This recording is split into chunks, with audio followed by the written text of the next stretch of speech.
तर त्यांनी सांगावं की फाशी देऊन हा प्रश्न मिटणार आहे.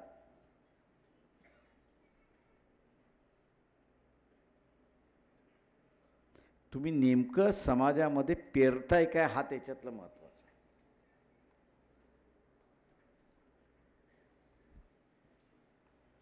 शेतीमध्ये जे आपण पेरतो ते सुकवतो. आपण असताना ज्वारी पेरली तर तिथे बाजरी येणार नाही. तशाच रीतीने राजकारणामध्ये आणि समाज व्यवस्थेमध्ये तुम्ही काय पेरताय याच्यावरती अवलंबून आहे.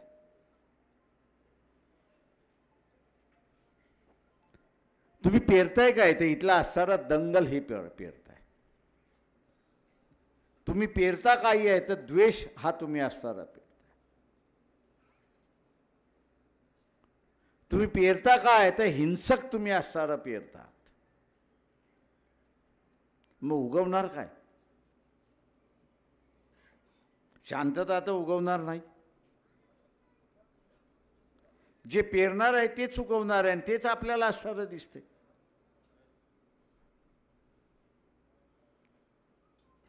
दिवस रात्र मग तो टीव्ही असेल, वर्तमानपत्र असेल, राजकीय भाषणं असतील, कार्यकर्ते असतील, अमुक असतील, हा द्वेष ह्याच्याबरोबर, तो द्वेष त्याच्याबरोबर, त्याच्याबरोबर असं झालं, अमुक झालं, त्यांनी आपलं असं चोरलं, आता तो असं करणार आहे. आणि आपण आता असताना आपल्याला वाचवलं पाहिजे. मग काय झालं पाहिजे तर त्याला आपण मारलं पाहिजे.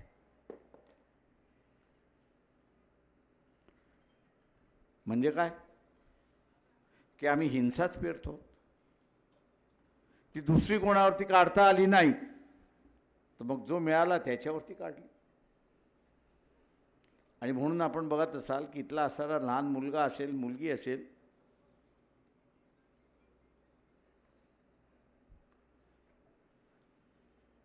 तिच्यावरचं आणि त्याच्यावरचं हा अत्याचार, लैंगिक अत्याचार जो आहे तो फार मोठ्या प्रमाणात वाढला अशी असणारी परिस्थिती आहे.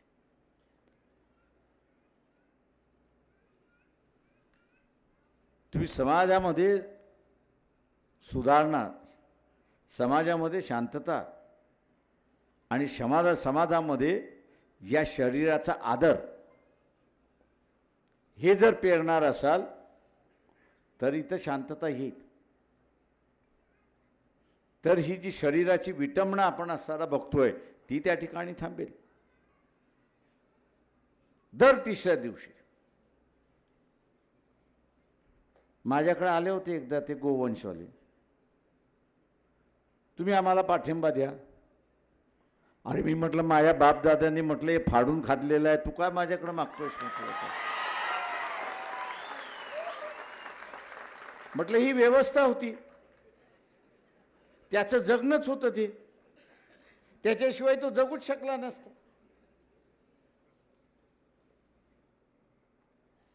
त्याच्याशिवाय म्हटलं तो जगूच शकला नव्हता. आता तू जेव्हा म्हणतो ह्याच्यावरती सही कर, म्हणजे तू मला असं सांगतोयस की माझ्या बाप दाद्याला मी शिव्या दे. म्हटलं सही करतो, पण म्हटलं मी पण एक कागद लिहितो की तुझ्या बापदाद्याने माझ्या बापदाद्याला मेलेलं आणि ढोलाचं असणारा मांस खायला सांगितलं, त्याच्याबद्दल मी असणारा माफी मागतो. म्हटलं सही करून दे, मी तुझी सही करतो.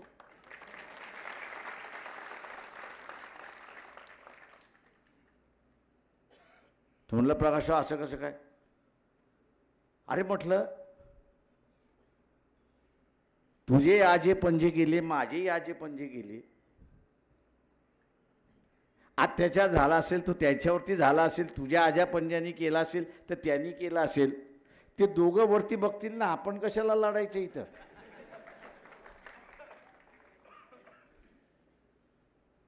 म्हटलं इतिहासामध्ये का जगतोयस? म्हटलं इतिहासामध्ये का जगतोयस? वर्तमानमध्ये जग ना.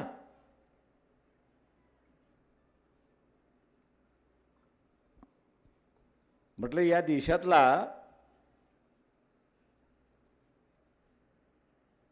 40%, मी मुसलमान त्याच्यामध्ये धरत नाही, 40% हिंदू हा असणारा सगळ्या प्रकारचं मांस खातो. आता म्हटलं त्याचं काय करणार? तो म्हटलं म्हणजे? म्हटलं ज्या दिवशी त्याचं हे खाणं आपण बंद करू त्या दिवशी तू त्याला डाळ भात देशील, 1 दिवस देशील, 2 दिवस देशील, 3 दिवस देशील.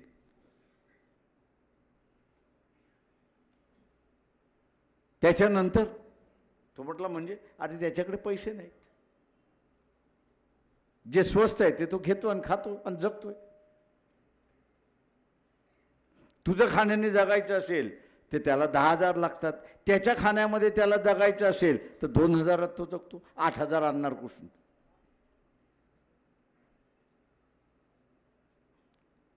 मला म्हटलं तुम्ही मला बुचकळ्यात टाकायला लागलं. म्हटलं तुला बुचकळ्यात टाकत नाही आहे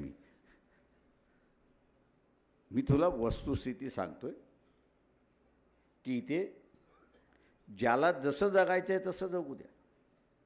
जगत असताना दुसऱ्याला त्रास होता कामा नये एवढं आपण फक्त त्या ठिकाणी बघितलं पाहिजे.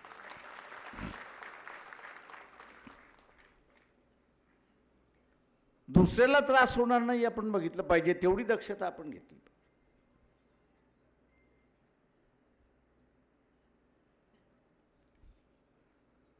आणि मग त्याला इतिहासातलं उदाहरण दिलं आणि इतिहासातलं उदाहरण देऊन म्हटलं होतं हे जे अश्वमेघ ही जी विधी आहे ही म्हटलं कोणाची आहे? म्हटलं तू तर क्षत्रिय आहेस म्हटलं होतं. होय तो म्हटलं होता. म्हटलं इतिहासाने तुझ्या हातात काय दिलं? तो म्हटला तलवार दिली.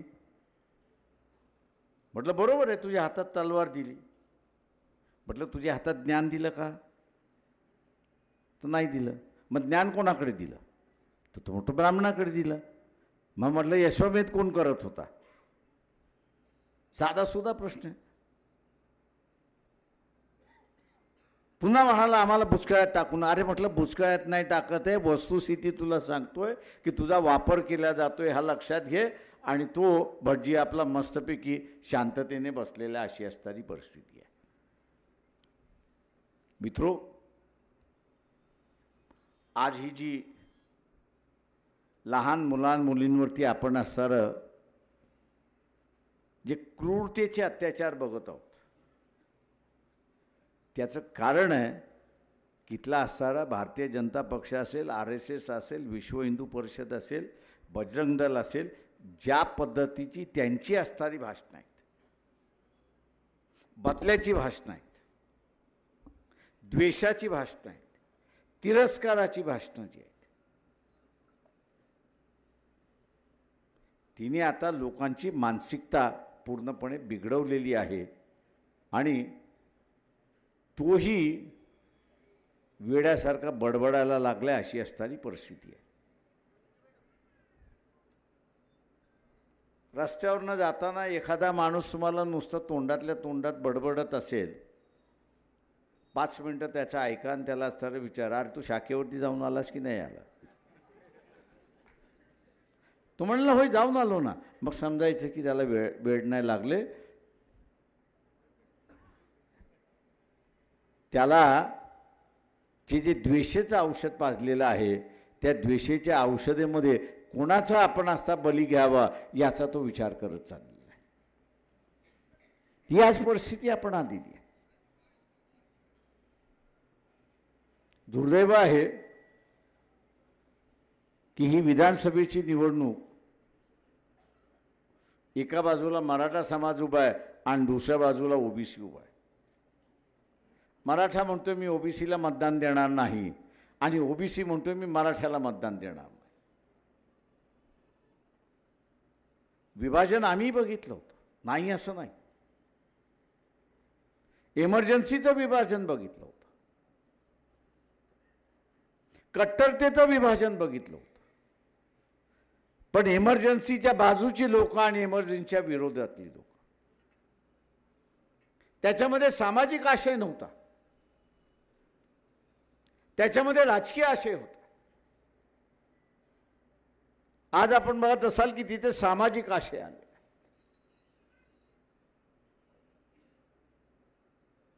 कदाचित वंचित बहुजन आघाडीने असणारा ओबीसी बचाव यात्रा जर काढली, आरक्षण बचाव यात्रा जर काढली नसती तर हा मराठवाडा पुन्हा पेटला असता, हे आपण असणारं लक्षात. मला काही जण म्हणतात, बघा सर तुम्ही आमचा चान्स घालवलात. म्हटलं अरे शांतता आहे, तुला निवडून यायचं ये माझ्याकडे, म्हटलं तुला निवडून आणतो, उगीच मारामाऱ्या करत बसू नको.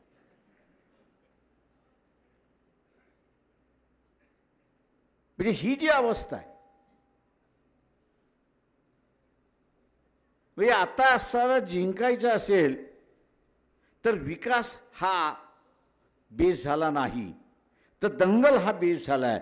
हे आपण लोकांना विचारलं पाहिजे की तुम्हाला हे मान्य आहे का.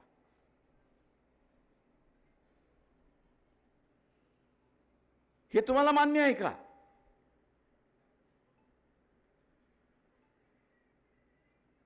आज आपल्याला असं दिसतंय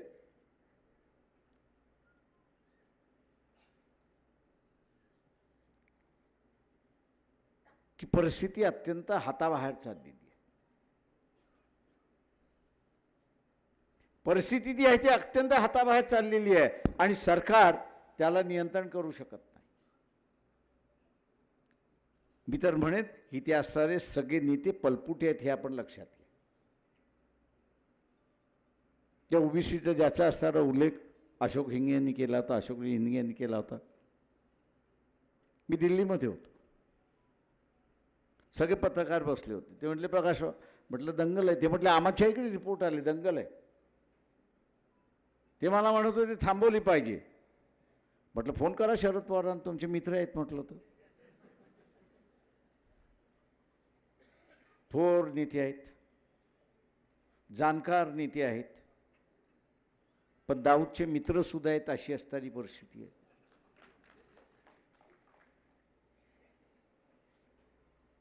तुमच्या डोक्यात दाऊद वेगळा असेल, माझ्या डोक्यात दाऊद वेगळा आहे.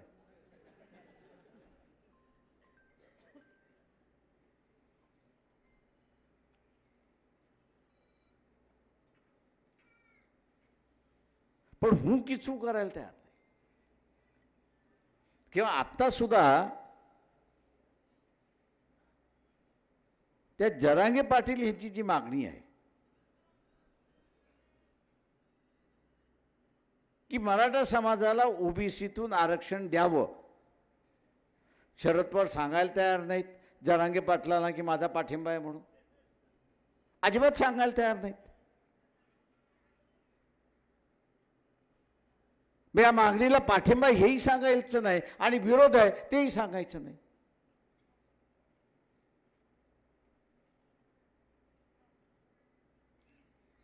ज्या राजकीय नेत्यांना निर्णय घेता येत नाही ना, इथल्या मराठा समाजाच्या सगळ्या कार्यकर्त्यांना सांगतोय, तुम्ही जात म्हणून मतदान करणार असाल तर या देशाचा धोका एवढा असणारा लक्षात घ्या. जात म्हणून मतदान करणार असाल तर या देशातले तुम्ही असणारे सगळ्यात मोठे विरोधक आहात या देशाचे, हे लक्षात घ्या. जसा इथं निर्णय घेता येत नाही तसं उद्या सीमेवरती हल्ला झाला, एवढासा छोट्याशा प्रश्नावरती निर्णय घेता येत नाही, तर त्या सीमेवरचा असणारा प्रश्न नुसतं दोन देशाचा नसतो, आंतरराष्ट्रीय प्रश्न सुद्धा त्याच्यामध्ये उपस्थित राहतात. निर्णय घेता आला नाही तर काय बोंबलणार आहात.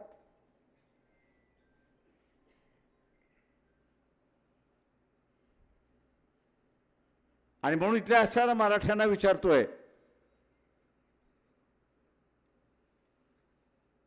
नेतृत्व पाहिजे यशवंतराव चव्हाणांसारखं. कसं पाहिजे ते यशवंतराव चव्हाणांसारखा मुख्यमंत्री पदावरती लात मारली, डिफेन्स मिनिस्टर गेले आणि चायनाशी जाऊन दोन तोंड देऊन आले, अशी असणारी परिस्थिती आहे. पाकिस्तानची असताना त्यावेळेस ते तोंड देऊन आले. जे होईल ते होईल, बघून घेऊ. भित्र भागूबाई नेतृत्व चालत नाही.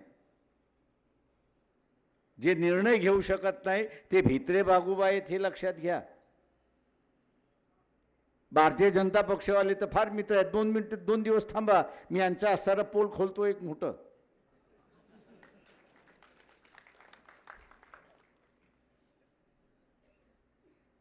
काँग्रेसवाले, तुमच्या लक्षात नसेल पण माझ्या लक्षात आहे, एक BSFचा जवान, त्याचे हात आणि पाय एका बांबूला बांधलेले, त्याला असणारा भारतामध्ये घेऊन आले होते. आठवतंय? हे चित्र आठवतंय तुम्हाला? नसेल आठवत तर तुमचा असणारा एंड्रॉइड आहे, ते एंड्रॉइडमध्ये आजही ती असणारा छेदक आहे. बांगलादेश सारखा एवढा छोटा देश, एवढा छोटा देश, तुमच्या असणाऱ्या एका शिपायाची बेआबरू केली.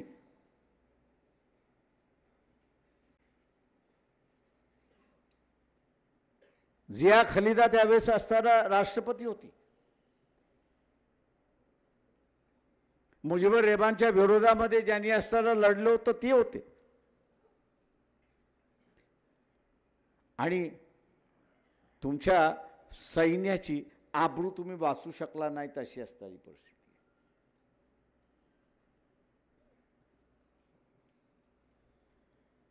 आबरू वाचू शकला नाहीयेत. दर दिवशी किंवा मी म्हणेन हर तिसऱ्या दिवशी 2 सैनिक शहीद होतात. कमीत कमी 2 सैन्य शहीद होत आहे. सरकारमध्ये कोण आहे? केंद्र सरकारमध्ये कोण आहे? एक गाठ्या आणि एक फाफडा असा बसलेला आहे.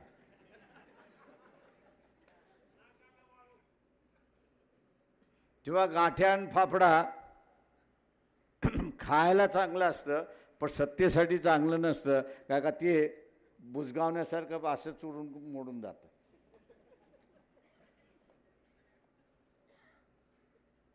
त्याच्यामुळे इथले जे सगळे धर्मवादी आहेत ना,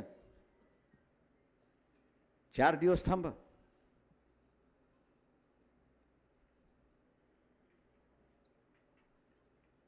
घडलेली घटना आहे.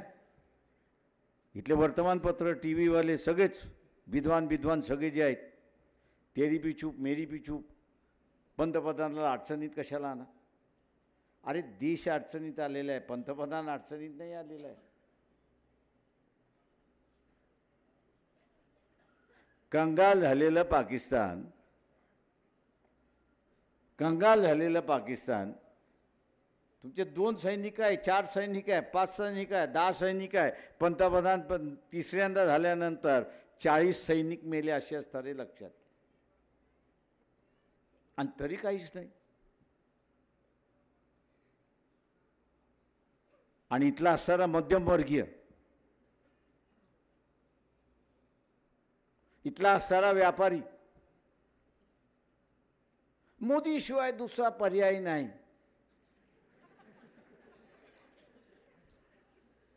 मोदीशिवाय दुसरा पर्याय नाही.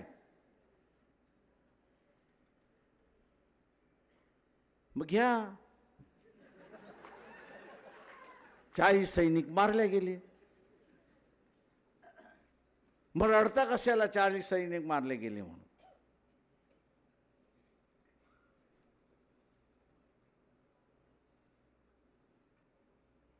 आणि म्हणून मित्रो, ज्याला इब्रत आपण म्हणतो राखली पाहिजे, ज्याला इब्रत आपण म्हणतो राखली पाहिजे, ती या सरकारमध्ये कुवत आहे असं मानू नका. अजिबात नाही आहे. अमेरिकेला जायचं, या देशाला जायचं, त्या देशाला जायचं, त्या देशाला जायचं, त्या देशाला जायचं आणि म्हणायचं बघा ते कसे भारतावरती अवलंबून आहेत. आणि आपल्यालाही वाटतं काय त्याचं स्वागत केलं, काय स्वागत केलं.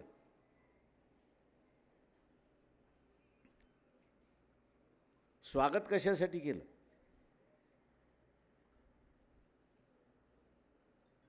एखादी चांगली मुलगी नसेल आणि तुम्ही बघायला गेलात तर तुमचं स्वागत कसं होतं?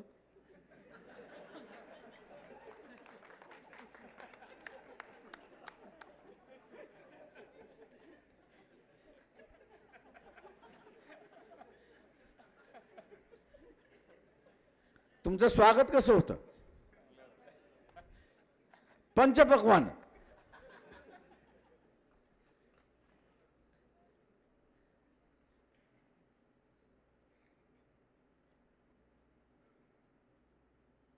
आणि आपल्याला ते पंचपक्वान्न दाखवल्या जातात, पण याच्या गळ्यामध्ये काय मारलेले ते थोडी दाखवले जाते.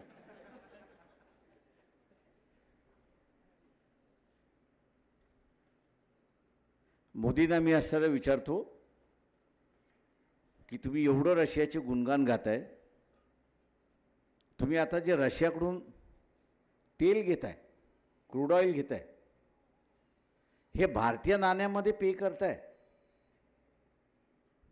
की सौदी अरेबिया किंवा दुबईमधलं दिराम जे आहे त्याच्यामध्ये तुम्ही असं देताय? मी इथल्या बुद्धिजीवीलाही विचारतो,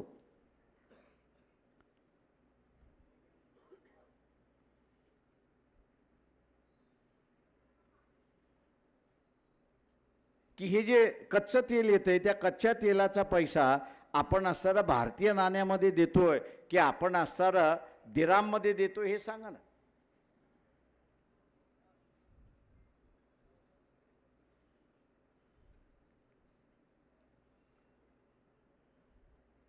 म्हणजे ज्याला आपण म्हणतो ना काही समजत नाही किंवा ज्याला चॉईस करता येत नाही, आपण ज्याला म्हणतो ना, तशा रीतीने हे चालले. आणि म्हणून मित्रो, इथे असणाऱ्या अडचणी वाढणार आहे तेवढं लक्षात घ्या. महागाई अजून वाढणार आहे, रुपयाचं अजून अवमूल्य होणार आहे. शेतकऱ्या इथे लुटल्या जाईल हेही आपण असं लक्षात घ्या. आणि म्हणून येणाऱ्या विधानसभेमध्ये भाकरी पलटली पाहिजे, पण ती पलटत नसताना या दोन चोरांच्या हातामध्ये जाता कामा नये एवढं लक्षात घ्या. या दोन चोरांच्या हातामध्ये जाताना हे आपण लक्षात घ्या. आता एक नवीन वादळ येता येता थांबलं, याच्याबद्दल मी असणारा मातंग समाजाचं अभिनंदन करतो. आणि लवकर त्यांच्या लक्षात आलं हेही जास्त फार बरं झालं असं मी त्या ठिकाणी मानतोय. त्यांचा अबकडाचा मुद्दा मातंग समाजाचा, हा मुद्दा म्हटला म्हणजे जे रिंगण आहे त्या रिंगणामध्येच खेळत राहायचं. मग ते माचंगांसमोर खेळायचं, चर्मकारांनी खेळायचं, बौद्धांनी खेळायचं, कोणी खेळायचं, हा त्या रिंगणामध्येच राहील. परंतु जे क्रीमी लेअर आला, अबकड बरोबर असणारं जे क्रीमी लेअर आलं ते घातक आहे. आज आमदार ना, खासदार नाही, उमेदवार नाही आहेत आपल्या इथे, कोर्टात गेलेत. खासदाराच्या विरोधात पिटिशन याचं ऐकायला त्यांनी माझ्यासाठी अनेक शिव्या खाल्ल्या. ते म्हटले बघा लई शिव्या खाव्या लागतात. त्यांना एवढंच म्हणावं की हा निर्णय लागू झाला, हा निर्णय लागू झाला तर मला राखीव जागेवरती निवडणूक लढवता येणार नाही. ते म्हटले म्हणू असा, म्हटलं पूर्ण म्हणा. आणि त्यांनी विचारलं का, तर त्या जजमेंटमधली 2 वाक्य मी त्याच्यामध्ये त्यांना पाठवली. आणि त्या जजमेंटमध्ये 2 वाक्य होती की एखाद्या कुटुंबाला आरक्षणाचा लाभ मिळाला असेल तर यापुढे त्याला आरक्षणाचा लाभ मिळणारच नाही.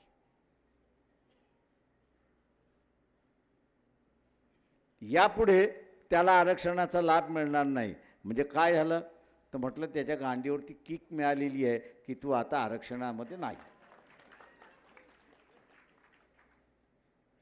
तू किक आउट झालेला आहेस. आणि मग आता विचारा की हे आपण करायचं का? समाज कल्याण खात्याकडून आपल्याला योजनेचा लाभ झालेला आहे, स्कॉलरशिप मार्फत आपल्याला लाभ झालेला आहे, डिग्री घेताना आपल्याला लाभ झालेला आहे.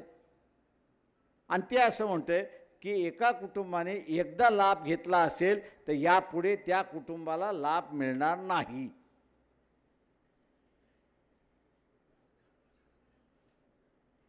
फरक आपण लक्षात घ्या. ओबीसीच्या ह्याच्यातून तुम्हाला बाहेर पडायचं असेल तर तुमचं उत्पन्न 8 लाखापर्यंत पाहिजे. त्याच्यामध्ये उत्पन्न आपलं 8 लाखाच्या आतमध्ये हे आपण मॅन्युप्युलेट करू शकतो. पण SC साठी नियम बदलला कोर्टाने आणि सांगितलं की तुम्ही एकदा जर आरक्षण घेतलं असेल, मग ते शिक्षणातलं असेल, ते समाज कल्याण खात्यामधलं असेल, ते नोकरीमधलं असेल, तर तुमचं कुटुंब यापुढे आरक्षणाच्या यादीमध्ये राहणार नाही आणि तुम्हाला आरक्षण मिळणार नाही. बे काय झालात तुम्ही? क्रीमी लेअर झालात. तुम्ही क्रीमी लेअर झालात आणि क्रीमी लेअर झाल्यामुळे तुम्हाला असणारं आरक्षण नाही. ओबीसी मधलं क्रीमी लेअर हे 8 लाख उत्पन्न असेल तर लागतं. पण SC आणि ST मध्ये क्रीमी लेअरचं तुम्ही एक फायदा घेतला असाल तरी ते तुम्हाला लागतं आणि तुम्ही क्रीमी लेअर होऊन जाता आणि यादीच्या बाहेर जाता. मित्रो,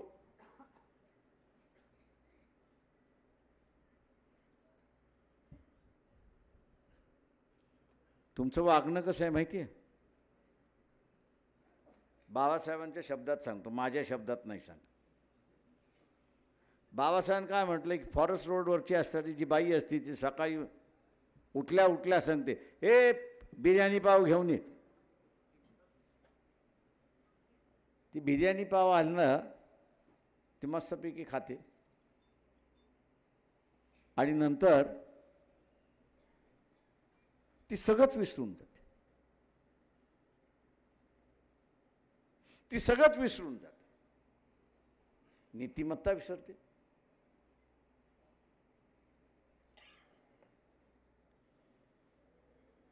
स्वतःची इब्रत विसरते. आता तुमचं वागणं तसं आहे की नाही मला सांगा? की तुम्ही तुमची चळवळ सोडलीत, तुम्ही तुमचा विचार सोडलात आणि तुम्ही तिसऱ्याच्या पाठी लागलात की न लागलात? आणि आज तिसऱ्याच्या पाठीमागे लागल्यानंतर जो सत्तेमध्ये बसलाय, काँग्रेस जो सत्तेमध्ये बसलाय, भारतीय जनता पक्षाचं मी समजू शकतो की ते आरक्षणाच्या विरोधात आहेत. त्यांना तुम्ही मतदान दिलेलं नाही म्हणून त्याच्याशी बोलण्यात अर्थ नाही. तुम्ही काँग्रेसला मतदान दिले आणि आज काँग्रेस काय म्हणते की सुप्रीम कोर्टाचा आलेला निर्णय बरोबर आहे, तो आम्ही असणारा अंमलबजावणी करू. याला जबाबदार काँग्रेस की तुम्ही? कोण जबाबदार? कोण? काँग्रेस की तुम्ही?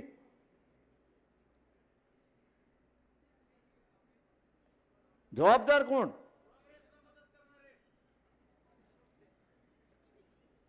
काँग्रेस की तुम्ही?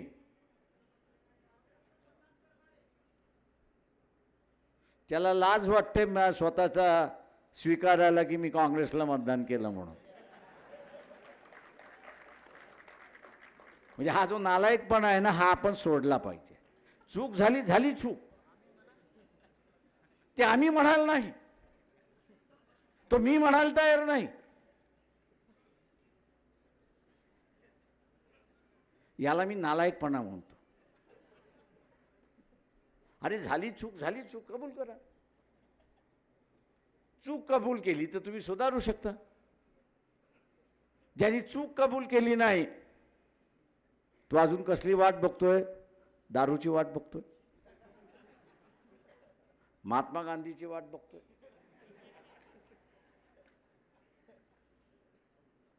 म्हणजे माझा इमान कशासाठी आहे तर दारूमध्ये इमान आहे आणि माझं इमान जे आहे ते महात्मा गांधीमध्ये आहे.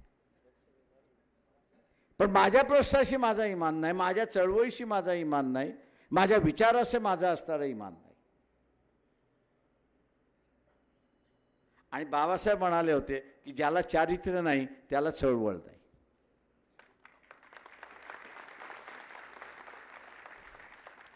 आणि बाबासाहेब म्हणाले होते की ज्याला चारित्र्य नाही त्याला चळवळ नाही.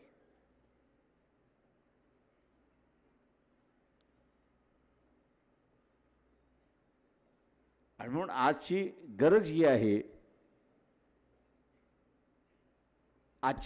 आहे की आपल्याला चारित्र्य आहे हे दाखवण्याची गरज आहे. मी अनेक जणांना असायला विचारतो, अरे बाबा त्या इलेक्शनच्या कालावधीमध्ये दारू मिळते, ती जर इलेक्शनच्या कालावधीमध्ये मिळाली नाही तर तू मरणार आहेस का? ज्यांनी तुला इलेक्शनमध्ये दारू पाजली, तू इलेक्शनच्या नंतर तुला दारू पाजणार आहे का? तो नाही म्हणतो.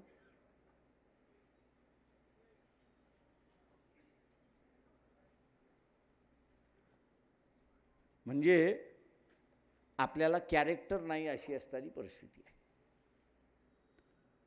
या अवस्था कशी आहे, कोणी यावं टिकली मारून जावं. ती टिकली कितीची असते? दारूची असते आणि महात्मा गांधीची असते.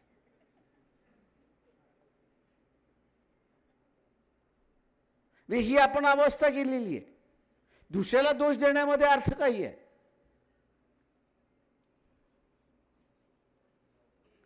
दुसऱ्याला दोष देण्यामध्ये अर्थ नाही. मी माझी अवस्था मीच केली आहे. मी विकायचं की नाही हे मी ठरवतो. विकत घेणारे अनेक असतील, पण विकायचं नाही की हे मी ठरवतो. मी जर विकायचं ठरवलं ते विकत घेणारे बरेच आहेत.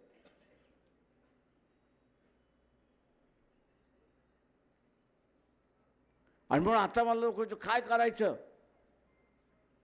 म्हटलं, काय करायचं म्हटलं काँग्रेसवाल्यांना विचारा. काय करायचं मला कशाला विचारताय म्हटलं, काँग्रेसवाल्यांना विचारा ज्याला मतदान दिले. किंवा तुमच्याकडे जे आले, घरी आले, काँग्रेसला मतदान द्यायला आले, म्हटलं एक काम करा, काँग्रेसचे झेंडे घ्या, त्याच्या घरी नेऊन असणारा दान द्या आणि त्याला म्हणा काँग्रेसचा प्रचार करत बस.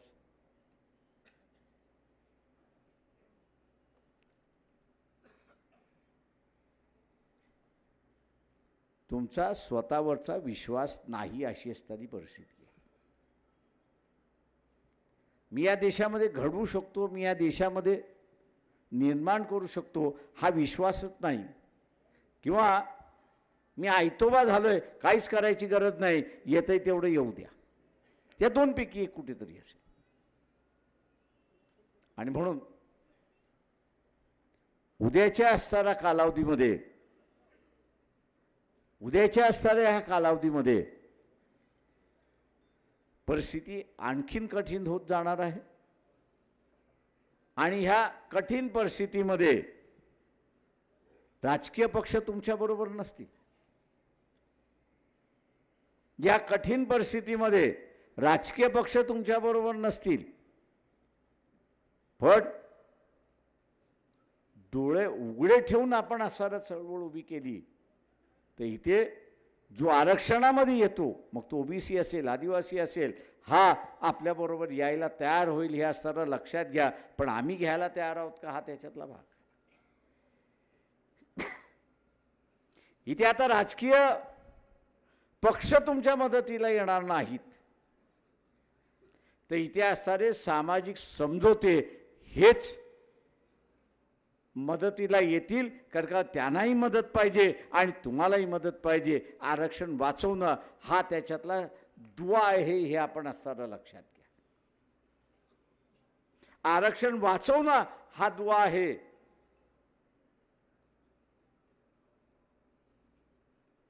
परिस्थिती अनुसार आपण चाललो परिस्थिती अनुसार आपण चाललो तर आपण असणारा योग्य दिशेने चालतो.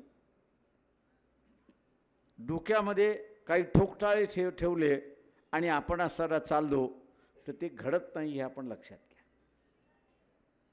काय का ठोकताळे हे वस्तूवरती आधारित असेल तर अजिबात नाही. एक प्रश्न मी आपल्याला सांगतो की तुमच्याकडे असणारं एक सोन्याचं ताट आहे असं धरून चाला. तुमच्याकडे एक सोन्याचं ताट आहे आणि एक भिकारी येतो आणि तो असं म्हणतो, दादा एक तुकडा मला दे. ते सोन्याच्या ताटाचा एक तुकडा फक्त मला दे. तुम्ही देणार आहात? तुम्ही देणार आहात का?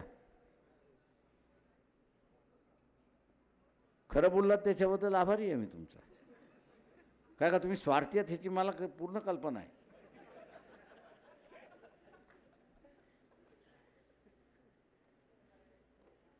पण मनातलं होतं ते बोललात. आता मला सांगा, त्या काँग्रेसकडे असणारं सोन्याचं ताट आहे, राष्ट्रवादीवाल्याकडे सोन्याचं ताट आहे, ते तुम्हाला तुम्ही तुकडा द्यायला तयार नाहीत, तेव्हा तुम्हाला कशाला देतील?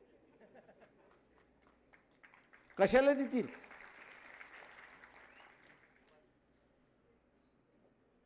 तुम्हाला वाटेगरी करून काय त्यांचं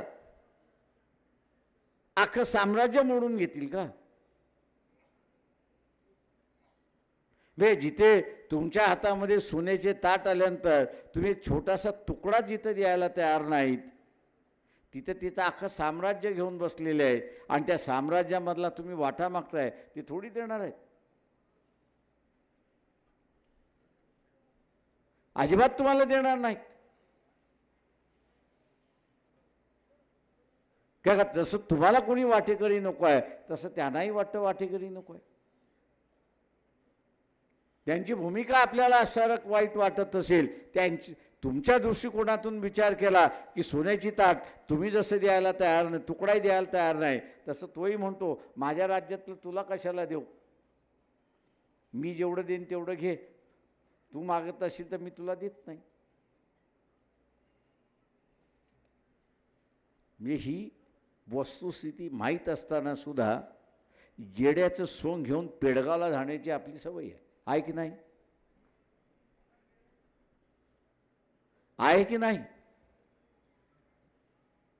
ते तुमच्याबरोबर बसले नाहीत आणि तुम्हाला सगळ्यांना कोणाच्याही असं एक लक्षात आलंच नाही.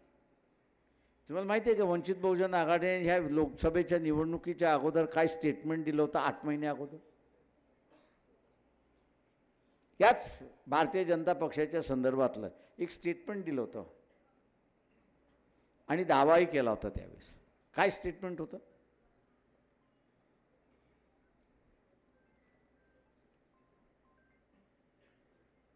कोणाच्या लक्षात आहे का?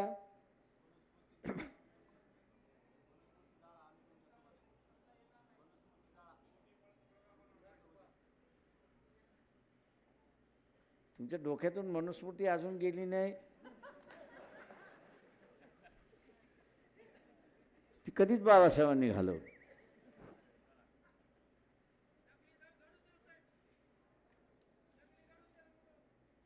दंगली घडू द्या,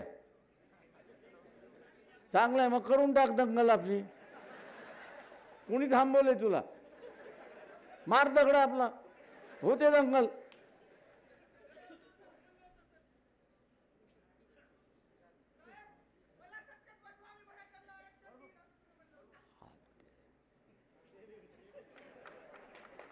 त्याची दाद देतो मी, त्याच्या हिमतीची दाद देतो मी.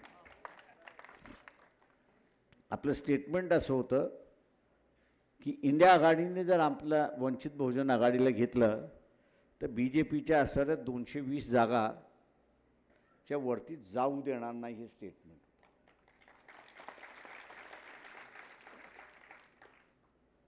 सत्ता कोणाकडे आली असती? पंतप्रधान कोण झालं असतं? राहुल गांधी झालं असतं ना. तुम्ही आम्ही तर झालो नसतो ना. पण ते कोणामुळे झालं असतं?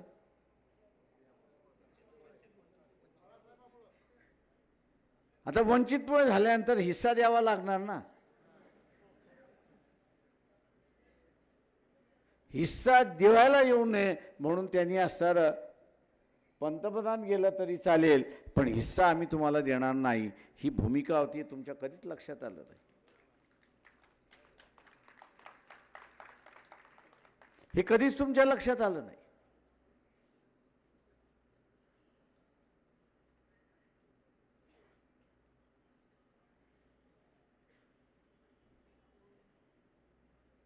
आणि म्हणून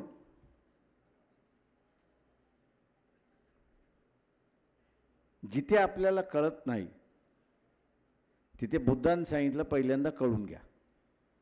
नसेल समजत तर शेजारी जसा वागतोय तसा वागा. म्हणजे चळवळ सांगते तसं वागा. पण दुर्दैवाने किती जणांकडे डिग्र्या आहेत जरा हात वरती करा. डिग्र्या किती जणांकडे?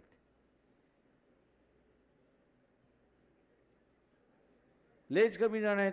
लाजतात आहेत.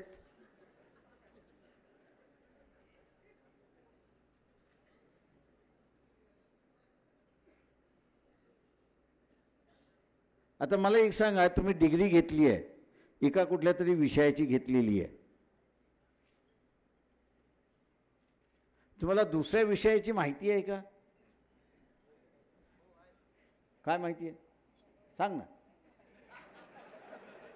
कळू द्या ना मला कसली माहिती. डिग्री कशातली घेतली? डिग्री कुठच्या विषयात घेतली? LLB घेतली. माहिती कुठली आहे? तुला जॉग्राफीतली माहिती आहे का?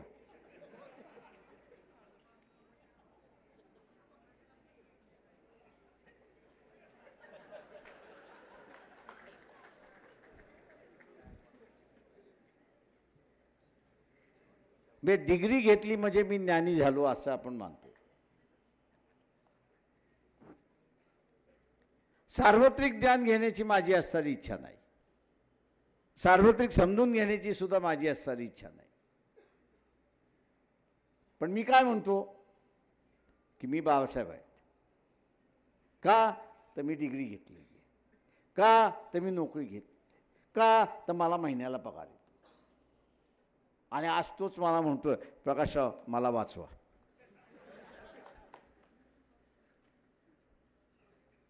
काहीतरी करा ना आता वाचवा.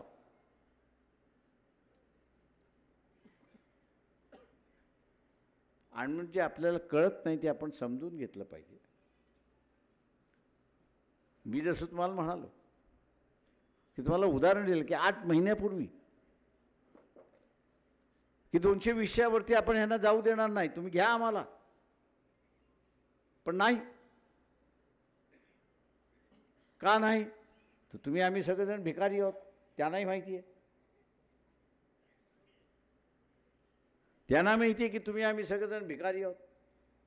यांना घेतलं ते आपल्याला काही शिल्लकच ठेवणार नाहीत. त्याच्यापेक्षा यांना घेऊच नका. काय मागतील काय मागणार नाही कोणाला माहिती. आणि म्हणून श्रीमंत हा कधीही गरिबाशी दोस्ती करत नाही.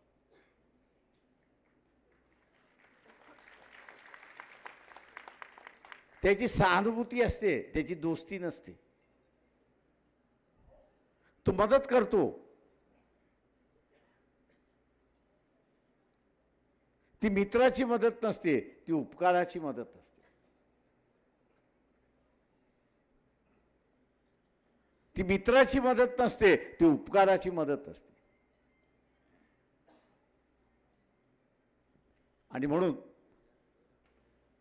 वास्तव्याची जाण ही पहिल्यांदा आपल्याला असते. वास्तव्याची जाण या ठिकाणी आपल्याला असली पाहिजे. तुम्ही आता बघा ना, हे सगळे लाल बावटेवाले BJPच्या विरोधामध्ये पाठिंबा द्यायला गेले, दिले पाठिंबा. आज त्यांना अरे बाबा आम्हाला एक जागा सोडा असं म्हणायची पाळी आली. ते तुमच्यासारखे उपाशी नाही आहेत, त्यांचं थोडंफार पोट भरलेलं आहे.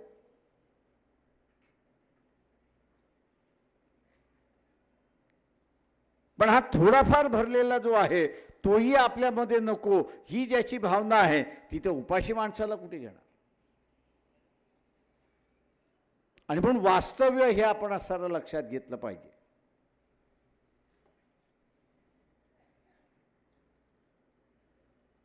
आणि हे वास्तव्य करून आपण असं जर पुढे गेलो तर आपण असं या ठिकाणी विजयी होऊ शकतो.